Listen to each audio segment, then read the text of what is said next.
આખા વર્ષ દરમિયાન આપણે ફરસી પૂરી બનાવીએ કે ન બનાવીએ, પણ દિવાળીએ તો અચૂક બનાવીએ, કારણ કે ફરસી પૂરી બધાની ફેવરિટ હોય છે.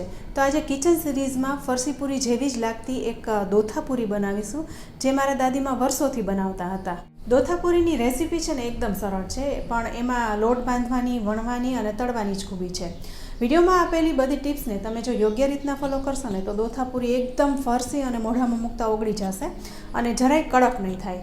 તો ચાલો બનાવવાનું શરૂ કરીએ.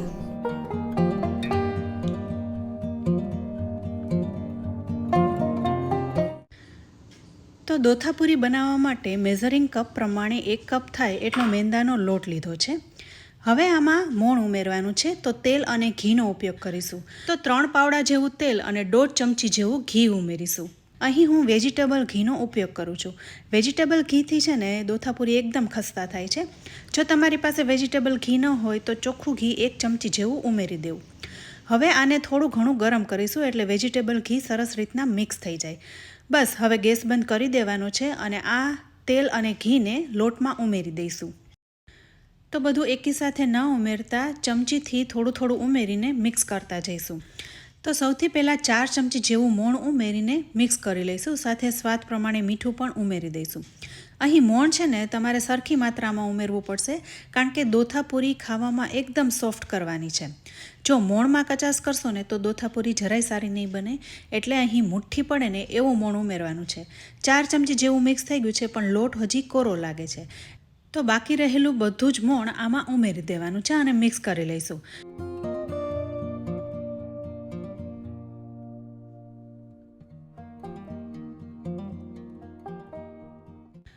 તો અહીં લોટમાં મોણ મિક્સ થઈ ગયું છે અને તમે જોઈ શકો છો મુઠ્ઠી વળી જાય છે.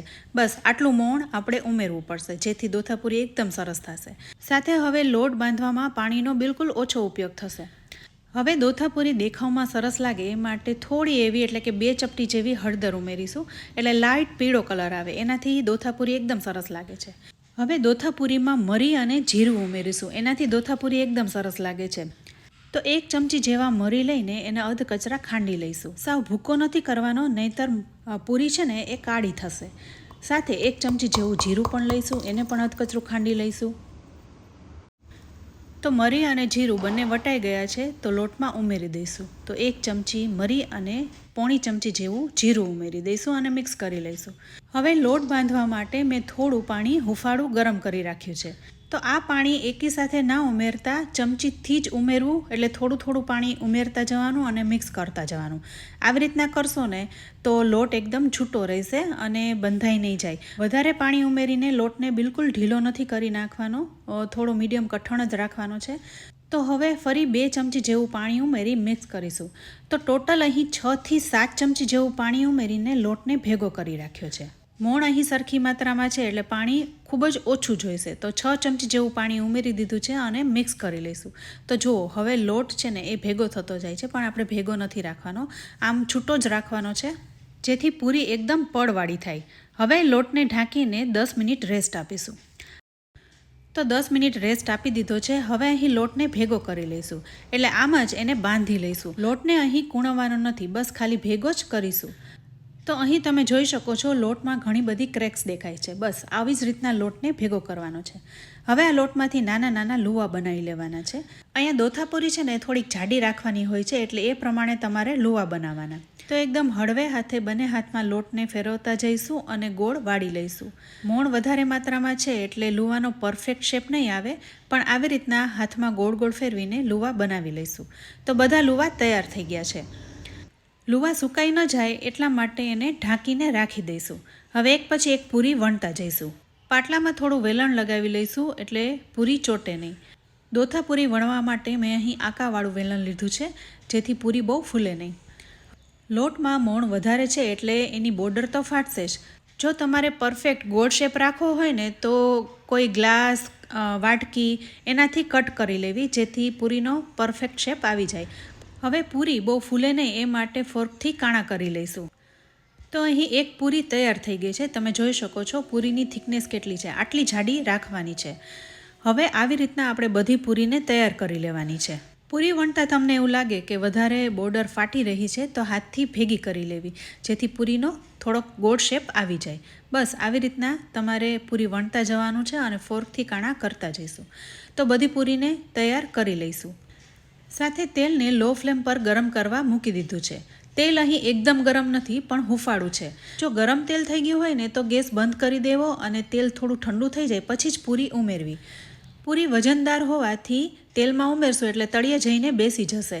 એટલે અત્યારે પૂરીની સાઈડ ચેન્જ ના કરવી. જ્યારે પૂરી ધીરે ધીરે તળાઈને તેલમાં ઉપર આવી જાય ને અને સેટ થઈ જાય પછી જ એની સાઈડ ચેન્જ કરવી.